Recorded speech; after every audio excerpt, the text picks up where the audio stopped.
존경하는 42만 서초구민 여러분, 고선재 의장님을 비롯한 동료 의원 여러분, 전선수구청장님과 관계 공무원 여러분 안녕하십니까? 국민의힘 김지훈 의원입니다.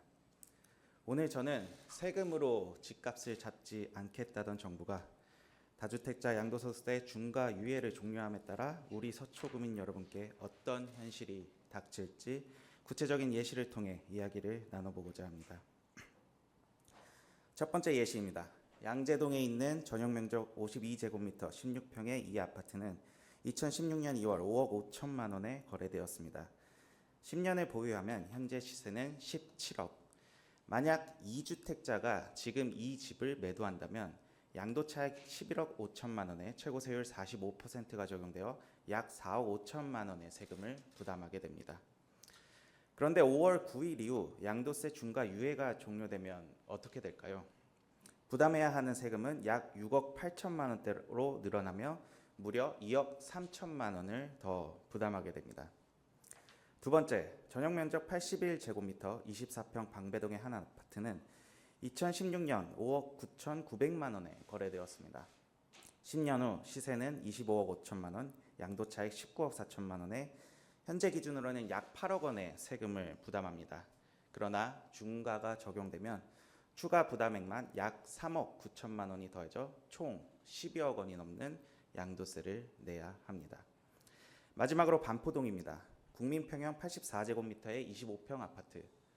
2016년 15억 8천만 원의 매수에 10년 보유 후 현재 시세 57억 원입니다.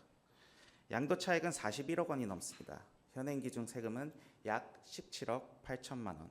그러나 중과가 적용되면 최고세율 65%, 26억 원을 이상을 세금으로 내야 합니다.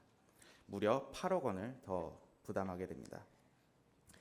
이렇듯 간단한 예시만 살펴봐도 세금 중과가 우리 서초구민에게 얼마나 큰 부담으로 다가오는지 알 수 있습니다.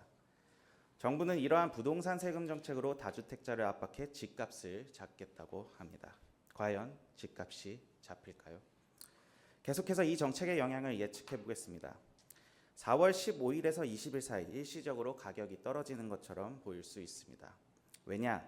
집을 매도할 계획이 있었던 경우라면 세금 부담을 피해 중과가 적용되기 전인 5월 9일까지 매도하려 할 것이고, 서울 전역에 적용된 토지거래 허가제도 행정처리 기간이 약 15일 정도 소요되기에 이를 감안하면 4월 중순부터 어떻게든 가격을 낮춰 매물이 급히 나올 가능성이 있기 때문입니다. 하지만 문제는 그 다음입니다.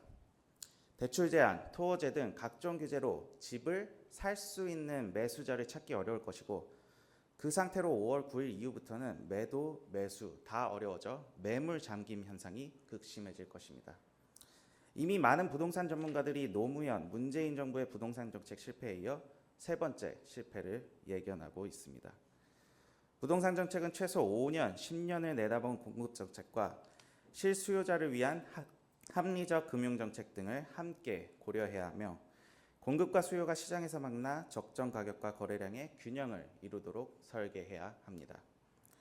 그러나 지금처럼 대출은 묶고 세금은 올리고 규제를 더하는 누더기 부동산 정책으로는 정부가 원하는 대로 집값이 잡힐 리 만무합니다. 더 큰 문제는 우리 서초구민들께서 보유세 인상까지 걱정하고 계신다는 점입니다. 2025년 국토교통부에 따르면 서초구민의 보유세 상승률은 서울 자치구 중에서도 가장 높은 상황입니다. 이런 상황에서 양도세를 높여 시장에 매물을 내놓을 수조차 없게 만들면서 보유세마저 높인다면 집을 소유한 것 자체가 부담이 되는 고통스러운 상황에 놓이게 됩니다. 지금 화면에 보이는 문장, 누구의 발언일까요? 지난 대선 당시 서초와 강남을 찾아 유세하던 이재명 대통령의 발언입니다. 예로부터 어진 군주는 가렴 주고 하지 않는다고 했습니다. 세금 착취로 밀란이 발생했던 조선시대처럼 잘못된 부동산 세금 정책으로 민심을 잃게 되지 않을지 우리 서초구민과 함께 지켜보겠습니다. 이상으로 5분 자유 발언을 마치겠습니다. 경청해 주셔서 감사합니다.